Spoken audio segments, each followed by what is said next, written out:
message number 2, which is incredibly heavy on my heart, is the issue of puppy mills and pet shops. I spent Saturday demonstrating outside of a mall in the northern suburbs in which a pet shop has opened, which is selling what are in effect puppy mill dogs. How do we know they're puppy mill dogs? A couple of the dogs, the breeders have been tracked down, and the breeders indeed are puppy mills. But even if we hadn't done that, we can tell you that no reputable breeder will sell his puppies to a pet shop where those puppies are put in what is in effect lucite boxes. They do have air circulation, but they have bright lights in every box so that it's hot in those boxes. The puppies don't always have access to food or water. Many of them are ill. You'd probably pay less from a reputable breeder than you would at one of these shops, and you would most certainly get a healthier animal.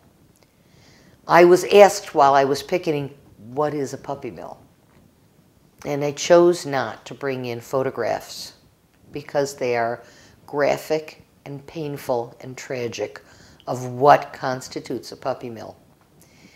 Puppy mills are breeding operations in which large numbers of puppies are generated for sale.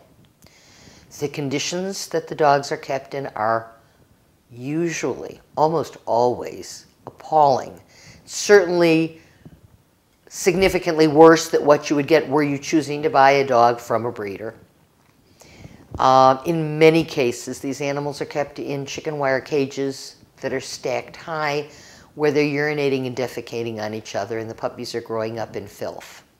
Almost always, the females are bred over and over and over until they are no longer capable of producing puppies, at which point they are destroyed.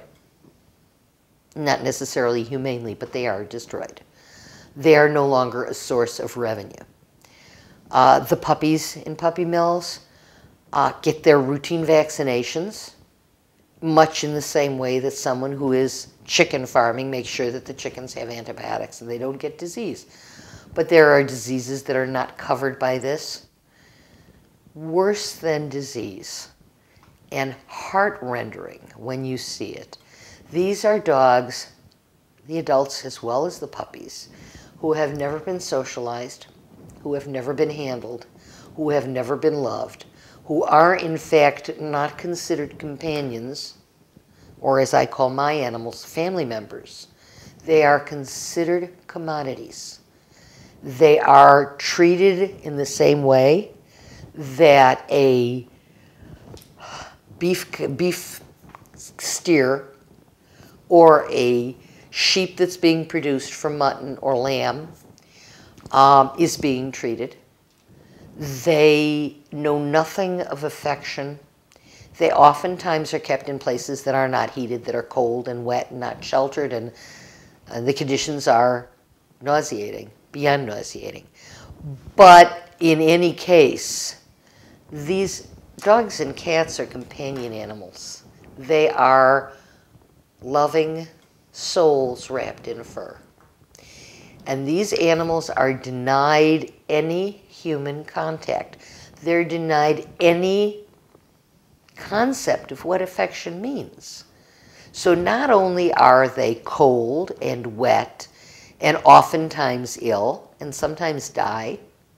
And years ago, I had a friend who worked at a pet shop where they carried puppy mill dogs, and she said to me, Sherry, when the trucks come up with the dogs and we go to get the dogs we've ordered, a quarter of the dogs in there are sick, and there are always half a dozen dead puppies laying on the ground because they're transported by truck and they're not transported in heat or air conditioning. They're a commodity. They're a commodity where the puppy mill owner slash breeder has an acceptable loss. So if 25% of his puppies die between birth and delivery to a pet shop, that's an acceptable number because the other 75 will sell and he will make his profits. And his profits depend upon how many puppies he generates. How many times can a dog be bred, a female dog? I don't know. Depends on the dog. But these dogs are having litters every 6 months. The mothers are generally ill. The puppies are not born healthy and warm and cherished and loved and socialized and all the things that we look for in a puppy that we're bringing in the house. They're cute as they can be. They're generally small breeds, though there are some puppy mills with large breeds as well. But you're looking at tiny little cute fuzzy puppies that the pet shop owner is asking $1,500, $1,200, $2,000 for, that he's probably paid $600 or $700 for, or maybe $500, that has cost the puppy mill owner nothing except the food. These animals don't see vets. If an animal is having trouble delivering, she dies. And that's okay, because there are another 30 or 40 or 80 females who are delivering puppies. So second message is, don't go to a pet shop if you're looking for a puppy. If you must have a purebred dog, go to a reputable breeder, see the parents, or at least one of them, see the conditions in which the puppies were born and raised. Know that you're getting an animal that was created to be a loving companion. Those dogs never make it to pet shops. No reputable breeder would ever permit those puppies that he has cherished and nourished to go into a situation where they're in boxes being sold. 2 messages this year, both of them very important. One is, Christmas is not the appropriate time, nor is Hanukkah, to bring a pet into the house. And 2, please, please, if you're looking for a puppy and you want to bring a healthy, wonderful, loving puppy home, don't shop at a pet shop. Go to a breeder. We're now going to take you to Save a Pet and show you some of the wonderful dogs and cats who are waiting for you there.